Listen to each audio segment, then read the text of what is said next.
Bonjour, je suis Ewout Plater, je travaille pour l'Organisation des droits de l'homme Aim for Human Rights aux Pays-Bas. Je vais vous faire une présentation sur la nouvelle Convention internationale pour la protection de toutes les personnes contre les disparitions forcées.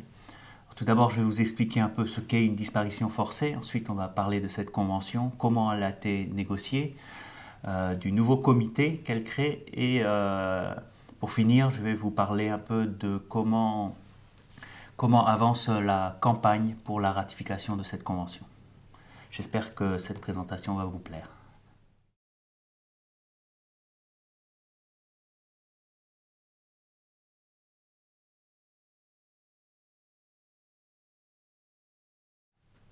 Alors tout d'abord, qu'est-ce qu'une disparition forcée? C'est un crime, c'est aussi une violation des droits de l'homme qui se caractérise en fait par trois éléments. En premier lieu, il y a une privation de liberté. Quelqu'un est arrêté, détenu. Souvent, c'est tôt le matin ou à la suite d'une manifestation ou dans un barrage routier que l'on arrête les personnes. Donc souvent, la détention elle-même est un peu dissimulée, où il y a très peu d'informations. Le second élément, c'est la négation, c'est le refus de donner l'information sur cette privation de liberté. Donc en fait, disparaître quelqu'un, c'est le prendre et ensuite dire on ne l'a pas pris. Et le dernier élément, le troisième, c'est que ces agissements sont le fait d'agents de l'État. Donc l'État est responsable de violer les droits qu'il est censé protéger. Une disparition forcée a plusieurs implications, plusieurs dimensions. D'abord, c'est un crime, donc il y a un auteur de ce crime qui doit être poursuivi en justice. C'est une violation de droits de l'homme, comme j'ai dit, et c'est également un problème humanitaire puisque la disparition forcée crée une souffrance inouïe pour les victimes, surtout les familles des disparus. Pour elles, il n'y a pas moyen quand il n'y a pas d'information où est la personne ou le sort qui lui a été réservé, il n'y a pas moyen d'entrer en deuil et donc la souffrance s'installe dans la durée. Et donc les familles des disparus balancent constamment entre espoir et désespoir de trouver la vérité sur le sort de leurs proches. Les disparitions ont lieu dans plus de 80 pays, donc c'est depuis longtemps plus un phénomène qui se limite à l'Amérique latine.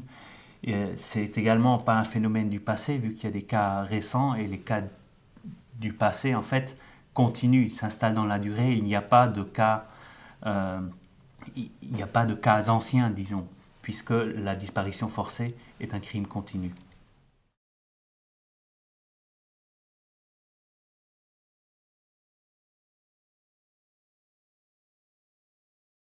Alors, dès les grandes vagues de disparitions forcées en Amérique latine, suite aux dictatures militaires en Argentine, au Chili par exemple, les familles des disparus se sont rendues compte tout de suite qu'il s'agissait d'un phénomène nouveau et que la réponse internationale, la réponse de la communauté internationale, mais aussi le droit international en fait, étaient des armes insuffisantes pour répondre au phénomène. Donc, dans le droit international, il y a des provisions dans le droit humanitaire, dans le droit international des droits de l'homme, mais aussi dans le droit pénal international qui permettent de répondre, mais c'est insuffisant. Donc très vite, on a lancé l'appel pour une convention internationale.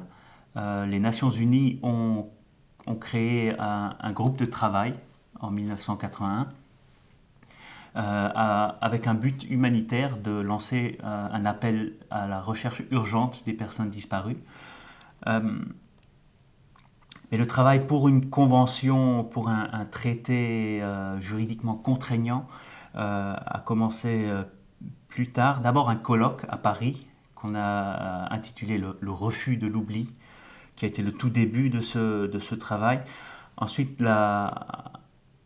les Nations Unies ont adopté une déclaration en 1992 et de là on a commencé à travailler sur un texte juridiquement contraignant. Tout d'abord, du côté latino-américain, le système interaméricain a adopté une convention régionale contre les disparitions forcées spécifiquement. Du côté Nations Unies, pour avoir un instrument universel.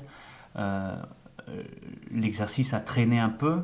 On a laissé un draft, un début de projet de convention 98 pour travailler sur le statut de Rome. Donc c'est du droit pénal qui a établi donc la nouvelle Cour pénale internationale qui, elle, traite de la disparition, mais comme crime contre l'humanité. Et donc, par la suite, en 2002, on a commencé les négociations de cette Convention internationale contre les disparitions forcées.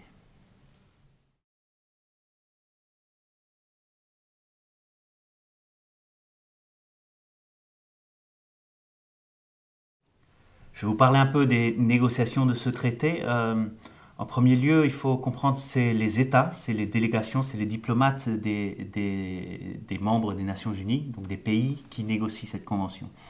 Réunis au sein des Nations Unies, la Commission des droits de l'homme qui a lancé cet exercice en créant un groupe intercessionnel pour élaborer un texte.